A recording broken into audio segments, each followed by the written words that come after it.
They laugh with you, text you, celebrate your birthday, ask about your goals, maybe even say I love you. But something inside you doesn't feel safe. You leave the conversation feeling smaller. Not because of what they said, but because of how they said it. That faint pause after your win. That look in their eyes when you're excited. That dismissive joke that somehow cuts deeper than an insult ever could. You've told yourself, they're just sarcastic. They're having a bad day. Maybe I'm overreacting. But you're not. Carl Jung once said, the most dangerous things in the world are immense accumulations of human guilt and unconscious hate. Not loud hate, not obvious hatred, but the subtle kind, the kind that hides behind politeness, fake support, and forced smiles. You feel it when someone always has to one-up you. You feel it when your good news is met with silence or backhanded praise. You feel it when someone knows just enough about you to aim for your insecurities and smiles while doing it. That's not love. That's emotional warfare in disguise. And the scariest part? It usually comes from someone close. Someone who means well. Someone who used to love you, or maybe never did, but played the part convincingly enough for you to believe it. And yet, like Jung said, unconscious hate doesn't need an open attack. It infects the energy, it poisons the dynamic, and it eats away at your self-esteem while convincing you that you're just being sensitive. But you're not. You're finally waking up. This is the hidden psychology Jung warned us about, how the people around us project their unhealed wounds, insecurities and envy onto the ones they claim to care about. And how, unless we see the signs clearly, we'll confuse emotional danger for emotional closeness. Today we're exposing it all, the 9 brutal signs that someone close to you may secretly hate you, based on Carl Jung's deepest psychological insights. And trust me, once you see these signs, you won't unsee them. 1. They subtly undermine you, always with a smile. They'll never say, I don't want you to succeed. Instead, they'll say, wow, I'm shocked you actually got the promotion, must have been luck. Or, good for you, just don't forget where you came from. It's not obvious sabotage. It's quiet corrosion. They never insult you directly. They just plant doubt in your mind. They say things like, wow, I didn't think you'd actually pull that off. Or, you're brave for trying that. I mean, it's not really your thing. These people live in the illusion of support, nodding when you talk, smiling when you achieve. But underneath it all, there's an emotional coldness. You'll feel it more than you hear it. Carl Jung warned us about the passive-aggressive shadow, the unconscious hostility people carry but refuse to own. He had a piercing insight about this exact behavior. People will do anything, no matter how absurd, to avoid facing their own souls. What does this mean in real life? It means that when someone close to you sees you evolving, growing into your purpose, healing your wounds, stepping into your confidence, they're faced with a terrifying mirror. Your growth confronts their stagnation. Your light makes them aware of their own shadows. And instead of doing the hard inner work to face their fears, they take the easier route. They undermine you, but they'll do it subtly, because to directly oppose your progress would make them look jealous. So instead, they offer concern. They tease your ambitions. They call your goals unrealistic, your changes unnecessary, your drive a phase. For instance, you decide to start a new business. They say, that's cute. Just don't quit your job yet. I mean, not everyone's built for risk. Or you share that you're going to therapy. They smirk and reply, isn't that just for people who can't handle life? It sounds like advice, but it's really fear in disguise. They fear losing control of how they see you. They fear having to reevaluate themselves. And most of all, they fear being left behind by your evolution. But Jung believed this resistance isn't just petty. It's unconscious self-defense. They're not trying to hurt you. They're trying to protect the illusion that they're okay just as they are, even when they know deep down they're not. So every joke that stings, every backhanded compliment, every subtle dig isn't really about you. It's about their inability to face the parts of themselves they've buried. And here's the most painful truth. The people closest to you, the ones who should be your biggest cheerleaders, are often the most emotionally unprepared for your rise. Not because they hate you, but because they've never dared to become who they were meant to be. 2. Their energy shifts when you talk about growth. Have you ever shared something you're proud of, like starting therapy, landing a new opportunity, or simply feeling better about yourself? And instead of excitement, the room goes cold. The smile on their face tightens. Their eyes drift. They suddenly have to go. Or they say something like, "Oh, must be nice to have time for that." That's not indifference. That's a silent protest. Pay close attention. Why? Because your growth threatens the version of you they've built their ego around. Carl Jung called this ego inflation through projection, when someone keeps you small because your weakness makes them feel powerful. If your success makes them uncomfortable, it's not support. It's silent sabotage. Carl Jung warned that personal transformation doesn't just challenge you. It disrupts the unconscious contracts others have placed on you. And he said it like this: people will do anything, no matter how absurd, to avoid facing their own souls. When you begin to grow, especially emotionally or spiritually, it confronts others with the unlived parts of their own lives. Your courage reminds them of their complacency. Your healing reminds them of the wounds they've buried. And instead of celebrating you, they quietly resent you.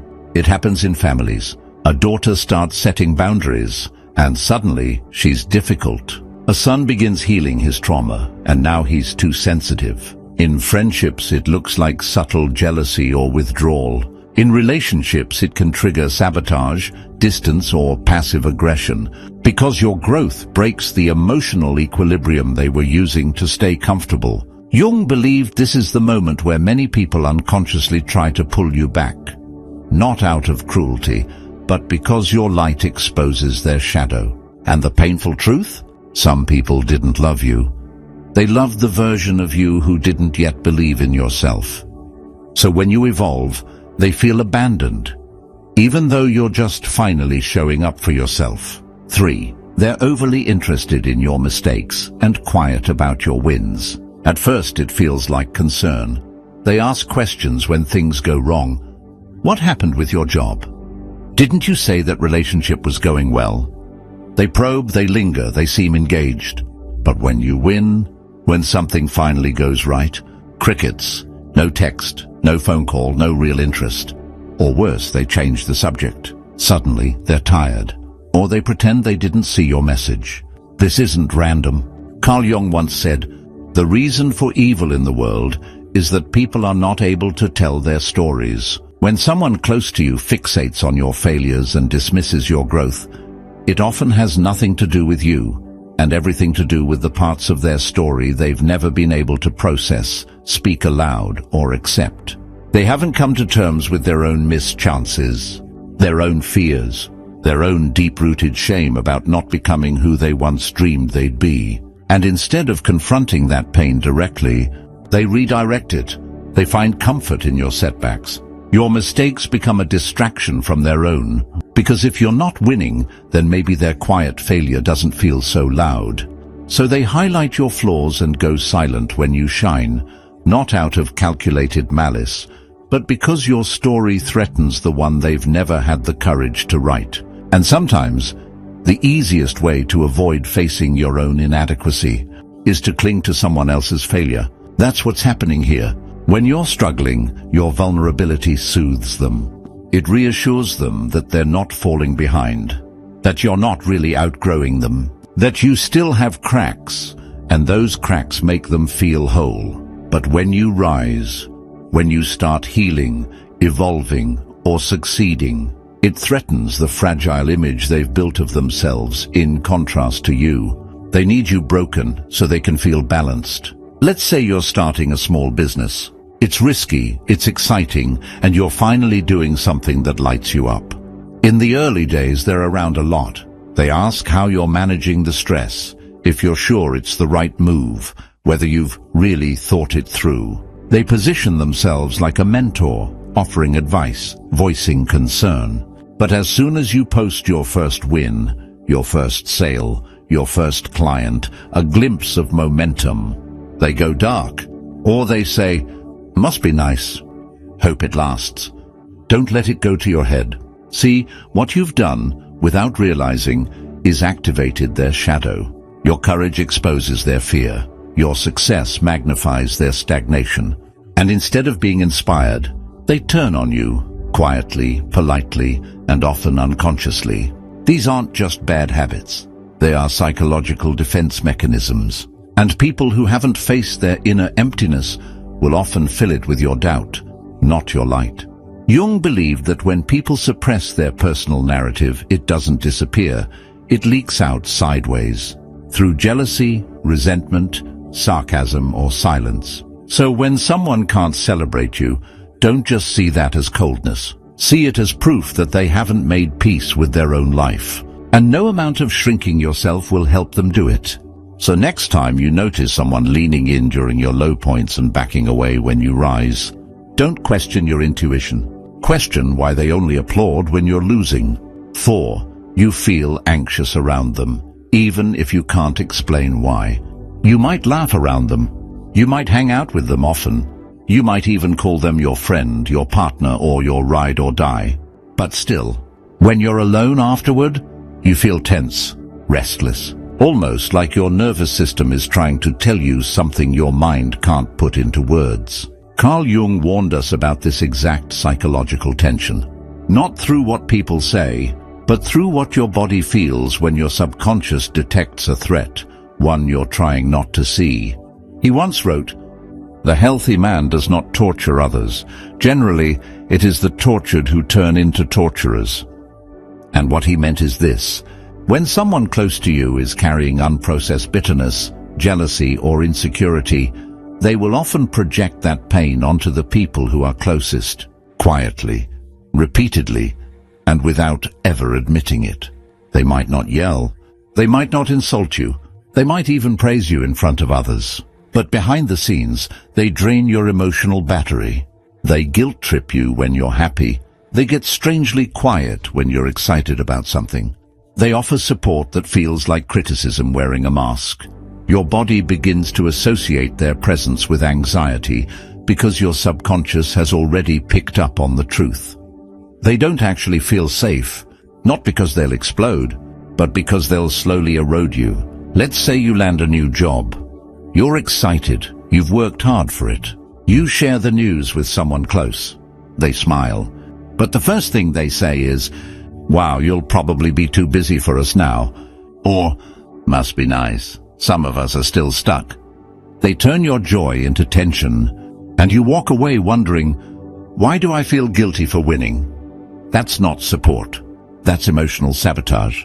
And over time, if you ignore that feeling, if you keep telling yourself they're just having a rough time, you'll become the one who shrinks, apologizes, and eventually stops sharing the good things in your life altogether. All because your body is doing what your mind refuses to do, protecting you. Jung believed that staying around those who carry unconscious hate toward you without confronting it slowly teaches your own shadow that love must be earned through shrinking. And if you're not careful, you'll spend your life editing your light just to keep someone else comfortable in their darkness. 5. They compete with you, even in the pettiest ways. You talk about your weekend, they interrupt with a story about their own, one that just happens to be more extravagant or thrilling. You land a new job, suddenly they're thinking of starting a business, but not just any business, something exactly like yours, only they haven't decided yet. You mention a book you're reading, eager to discuss it. They've already read it, twice, and start recounting details with a casual, "Oh, I thought you would have known that part." This isn't connection. This is competition, a covert, underhanded power struggle disguised in the cloak of casual conversation. Carl Jung understood this dynamic deeply. In fact, he famously said, "The shadow is the person you don't want to be, but secretly are." What Jung was getting at here is that our shadow, those hidden, often unconscious parts of ourselves, can show up in some of the most subtle ways. often in others.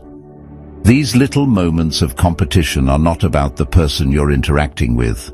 They're about themselves, trying to assert dominance, to show they're better, smarter, more accomplished. It's their shadow taking over, and in the process, it tries to outshine your light. In real life, think about those moments when you're genuinely excited or proud about something, but someone always seems to one-up you in a way that feels uncomfortable, almost like an emotional trap. For instance, imagine you've spent weeks preparing for a presentation at work. You finally nail it. But instead of a genuine celebration of your success, a colleague chimes in with their own tale of a recent, bigger achievement. Their version sounds almost rehearsed, like it was waiting for the right moment to emerge. It's not about you. They aren't happy for you. They're subconsciously trying to diminish your shine so theirs can be brighter, even if only in that fleeting moment. The silent resentment they carry is not directed at you. It's a quiet war within themselves, a battle they won't show on the surface. This isn't about mutual support or bonding. It's a game of one-upmanship, where instead of lifting you up, they're in a constant race with you, even when you're not aware you're in the race.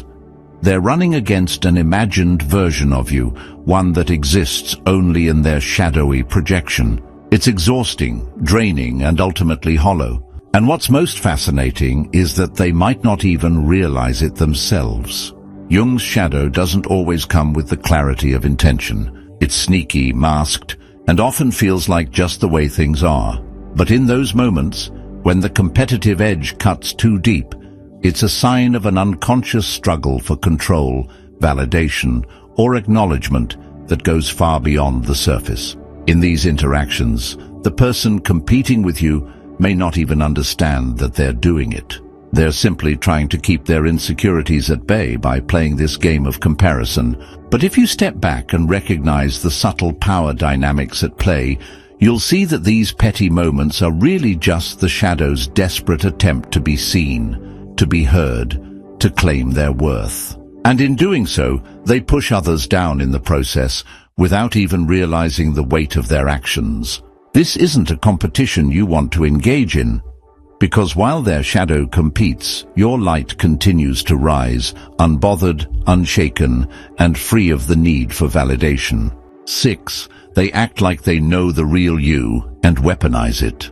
When someone close to you acts as though they know the real you, and they continuously remind you of your past, especially the parts you've long outgrown, they are subtly but powerfully trying to control your narrative.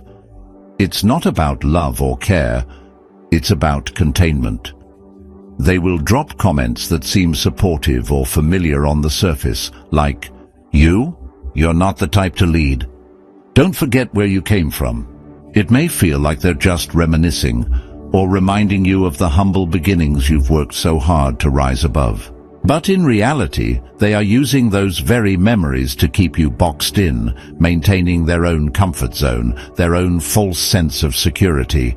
Your growth, your evolution, the very act of becoming something different than they expect, threatens that comfort. They don't want you to rise because your expansion forces them to confront the truth that they might be stuck, or that their world has to change too. In this way, your success becomes their discomfort.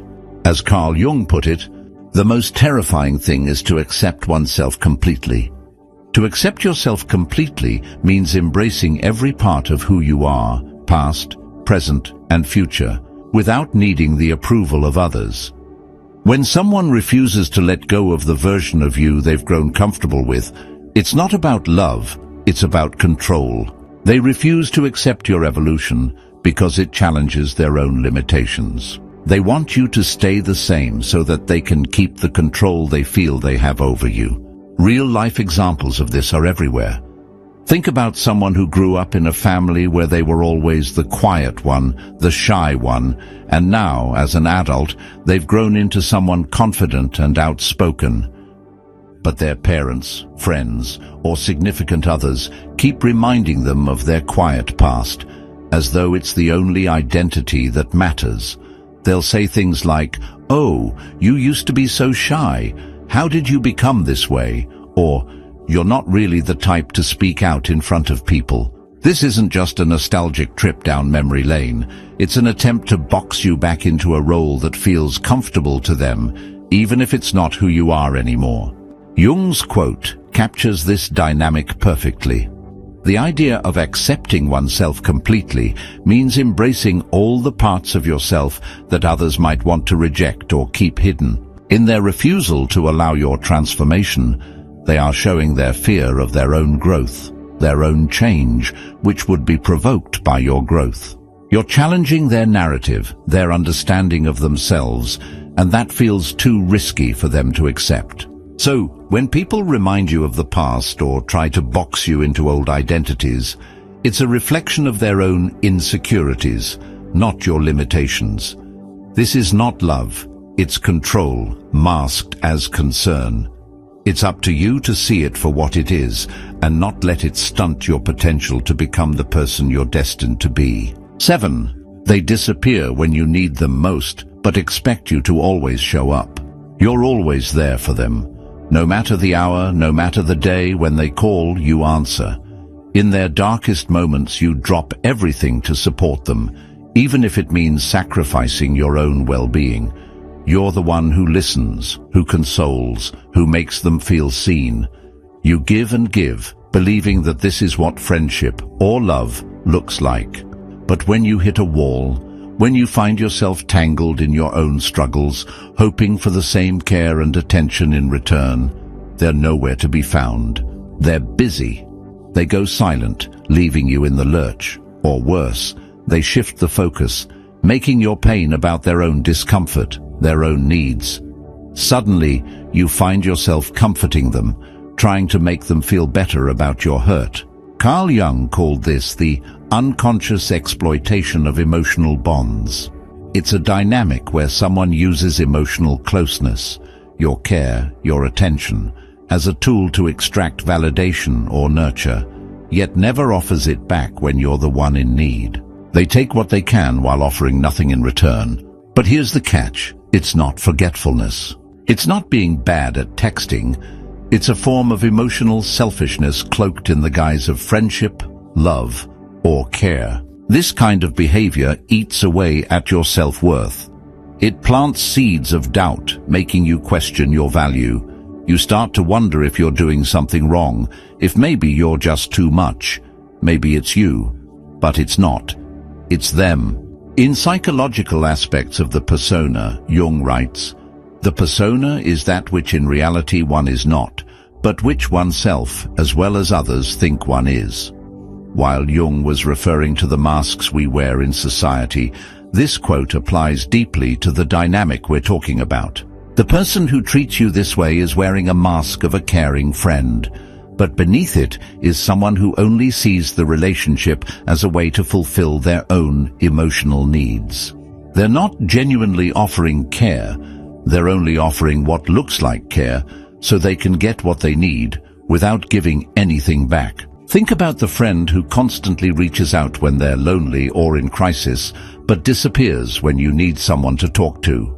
They might even give you a quick text saying, "I'm sorry, I've been so swamped," but somehow that swamped never seems to end. Or maybe it's a partner who pulls away when you express emotional vulnerability, only to reappear when it's convenient for them, expecting you to pick up where they left off, as if nothing ever changed. In these cases, their absence when you need them most isn't a mistake or a misstep. It's an unconscious pattern. They've trained you to be the one who shows up, while they remain absent. And without realizing it, they may secretly resent you for needing them in the first place. When they see you struggling, it might not spark empathy. It may actually bring them relief, because your pain levels the playing field. It reminds them that you're not perfect. It gives them a sense of control or superiority, whether they admit it or not. The longer you tolerate this dynamic, the more it chips away at your sense of worth. The idea that you have to keep giving while they take and take becomes normalized. But it's not love. It's not friendship. It's emotional exploitation dressed up as care. Jung warned us about the dangers of becoming trapped in relationships where the emotional exchange isn't mutual. The unconscious exploitation of bonds can create a cycle of self-doubt and emotional burnout, where you're constantly giving without receiving. And the worst part?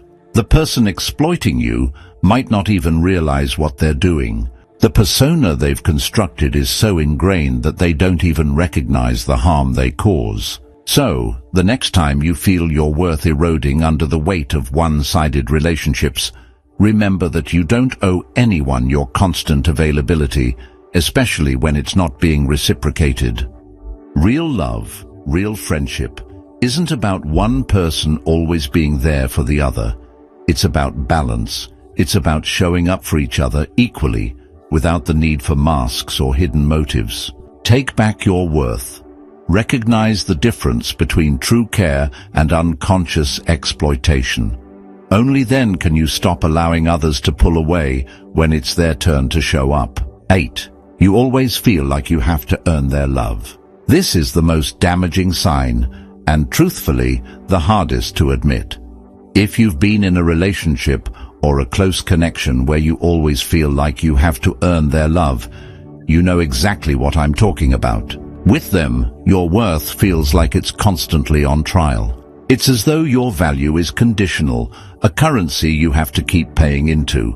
But no matter how much you give, it's never enough to make you feel truly seen or loved. It starts small at first. A comment, a look, an offhand remark. But over time, those moments pile up until you're questioning everything you say and do. You overthink your words before speaking, fearing the slightest misstep might cost you their approval. You try to do better, to please them, to change yourself so they'll finally acknowledge your worth. But here's the gut-wrenching truth. The validation never comes. Instead, it feels like there's just one more hoop to jump through, one more demand for your attention, one more test of your loyalty. The emotional distance only grows. The more you give, the further they pull away. It's like you're standing in an empty room, shouting into a void, hoping that your voice will be heard. But nothing changes. This is where Carl Jung's insights into the unconscious mind shed light on the situation. He once said, "The unconscious is not, as it is sometimes supposed, merely a repository of the forgotten and the repressed, but it is a vast storehouse of the past and the present, of memories and patterns." What Jung was pointing to is that our unconscious is shaped by the patterns of relationships we experienced in childhood, as well as the emotional wounds we've yet to heal. We often attract people who mirror those wounds back to us, people who treat us the way we unconsciously believe we deserve to be treated. This isn't a conscious choice. It's a reflection of the deeper psychic scars we've carried with us for years. Imagine a person who grew up in a home where love was often withheld as a form of control, or who experienced conditional affection based on their performance or behavior. As an adult, they might subconsciously recreate these dynamics in their relationships. They might find themselves drawn to partners or friends who perpetuate that same pattern, where love feels earned, where approval feels like something they have to work for rather than something that's freely given. This is why, despite all the logical reasoning in the world, you find yourself stuck in a relationship that makes you feel invisible. You keep trying because you are familiar with the pain, even if that pain isn't healthy. The unconscious is a powerful thing. It can make us repeat these patterns, often until we're ready to face the emotional wound that's been festering beneath the surface for years. The reality is, you keep seeking approval from someone who has never given you the love you deserve. You may even feel that their approval is like oxygen, that you need it to survive, even though they've done nothing to deserve your loyalty. But in truth, what you're seeking isn't love. What you're seeking is validation, a bandage for the wounds of your past. But here's the hard truth. If someone close to you makes you feel like love is a reward you have to earn, not a basic right, then they don't love you. They love having power over you. They want control over how you feel about yourself. In real life, this often plays out in subtle but painful ways. Think of a partner who only offers affection when they want something from you, or a friend who ignores you until you initiate contact, creating an emotional cycle of push and pull. You find yourself constantly chasing after crumbs of affection, hoping that this time, this moment, will be the one where they finally give you the love you've been starving for. But it never quite comes, and so you stay, because at some level, you believe that the problem is with you. But this belief is rooted in an unconscious wound that hasn't been healed yet. The healing process starts when you can recognize that love is not something you have to earn. It's something you inherently deserve. You are worthy of love simply because you exist, not because you've crossed someone else's endless hurdles. Jung's wisdom here is profound. Until you make the unconscious conscious, it will direct your life, and you will call it fate. The power to break this cycle is within you. It starts with recognizing these patterns and facing the wounds that they reveal. When you can see the truth of your own worth, you will no longer tolerate relationships that leave you feeling invisible. You will attract people who recognize and respect your inherent value. People who offer love freely, without conditions, without games. And that's the kind of love you deserve. 9. They project their own darkness onto you and then blame you for it. You make a harmless comment, and they explode. You express a boundary, and they call you selfish. You show confidence, and suddenly you've changed in the worst way. But what's really happening here? Carl Jung described this phenomenon in brutal clarity. Everything that irritates us about others can lead us to an understanding of ourselves. But people who aren't willing to understand themselves, they skip that step and just project their shadow onto you. They blame you for the very traits they're hiding in themselves. They accuse you of being arrogant when it's really their own insecurity. They call you controlling because deep down they resent how out of control they feel. This is called shadow projection, and it's one of the most psychologically violent forms of unspoken resentment. The most twisted part, they often believe they're the victim because acknowledging their own darkness would require self-awareness, and they'd rather sacrifice the relationship than face their truth. So if someone constantly misreads your intentions, twists your words, and treats you like a villain in their private movie, you're not the problem. You're just the mirror they're trying to break. It's easy to look at these signs and ask, why would anyone let this go on? Why didn't I walk away sooner? But Carl Jung had an answer for this, one that cuts straight through surface-level logic. Until you make the unconscious conscious, it will direct your life, and you will call it fate. We don't just allow toxic behavior. We normalize it. We explain it away, because part of us, deep down, expects it. And this isn't weakness. It's wounding. If, as a child, you had to work hard to feel loved. If affection was tied to performance, silence, or self-abandonment, then somewhere inside you, love became a transaction. So when someone close to you drains your energy, questions your worth, and demands emotional labor while offering none in return, you don't see it as abuse.